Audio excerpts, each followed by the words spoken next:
केदारनाथ में ठंड, बारिश और बर्फबारी के बीच भी यात्रियों की भीड़ उमड़ती जा रही है।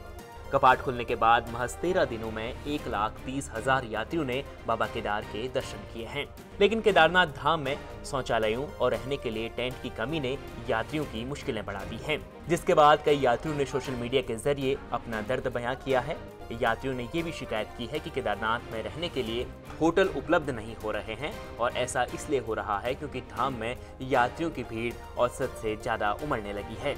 आपको बता दें कि केदारनाथ धाम में रोजाना 5 से 7 हजार लोगों के रहने की व्यवस्था है, लेकिन वहां 10,000 से अधिक रोज यात्री पहुंच रहे हैं। ऐसे में इस बार शौचालयों की भी कमी सामने आ रही है। इस समस्या को लेकर केदारनाथ धाम के तीर्थ पुरोहितों का कहना है कि धाम में बढ़ती भीड़ को देखते हुए यात्रियों के रहने के लिए अतिरिक्त टेंट लगने चाहिए और शौचालयों की भी व्यवस्था होनी चाहिए। देखो जी, अभी जो व्यवस्था है, जिस हिसाब से यहाँ पे भौगोलिक स्थिति को देखते हुए, परिस्थिति को देखते हुए शासन, प्रशासन और स्थानीय लोग अपनी तरफ से पूर्ण जो लगा रहे हैं और कपाट खुलने से 10-15 दिन से लगे हुए हैं अपने सामान लाने पे, व्यवस्थाएं बनाने पे, लेकिन प्रकृति साथ नहीं दे रही है।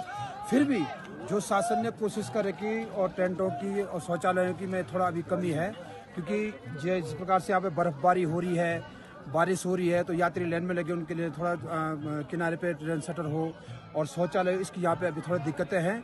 लेकिन जिस हिसाब से कई प्रश्न चिन्ह उठे हैं फेसबुकों के माध्यम से, इंस्टाग्राम के माध्यम से, तो ये गलत है, क्योंकि केदार जैसे स्थिति स्थान पे है, इस प्रकार की एकदम से व्यवस्था शुरू में करना बहुत टफ हो जाता है। और भूमिगत अगर आदमी ठहरे रहे समझे तो ही प्रश्न चिन्ह उठा सकते हैं, अन्यथा फिर कोई, मैं ये नहीं कह सकता हूँ कि व्यवस्था नहीं है। शासन की व्यवस्थाएं हैं, लेकिन क्या है कि प्रकृति साथ नहीं दे पा रही है और उतनी सुचारू से भी व्यवस्था बन नहीं पा रही उनकी तरफ से, लेकिन पूर्ण कोशिश दोनों शासन, प्रशासन, स्थानीय लोग कर रहे हैं। वहीं दूसरी ओर 16 और 17 जून 2013 की आपदा से प्रभावित व्यापारियों का कहना है कि कई आपदा पीड़ित व्यापारियों को आपदा के बाद से अब तक दुकानों का आवंटन नहीं हो पाया है, जिस कारण व्यापारी दुकान नहीं खोल पा रहे हैं। उन्हें कई परेशानियों का सामना करना पड़ रहा है। इस तरह से यहाँ पे आप देख पा रहे हैं कितनी सुविधाएं व्यापारियों को मिल रही हैं, या व्यापारियों को प्रशासन की ओर से सहयोग मिल रहा है, नहीं मिल रहा है, क्या कहना चाहिए? हाँ, जैसे कि 2013 में जो भीषण यहाँ पे आपदा आई थी, उसके बाद हर संभव सबने प्रयास किए हैं, चाहे यहाँ पे व्यक्तिगत रूप से देखो, शासन को, केंद्र सरकार को, हर प्रकार से यहाँ पे प्रयास तो सबने किया है।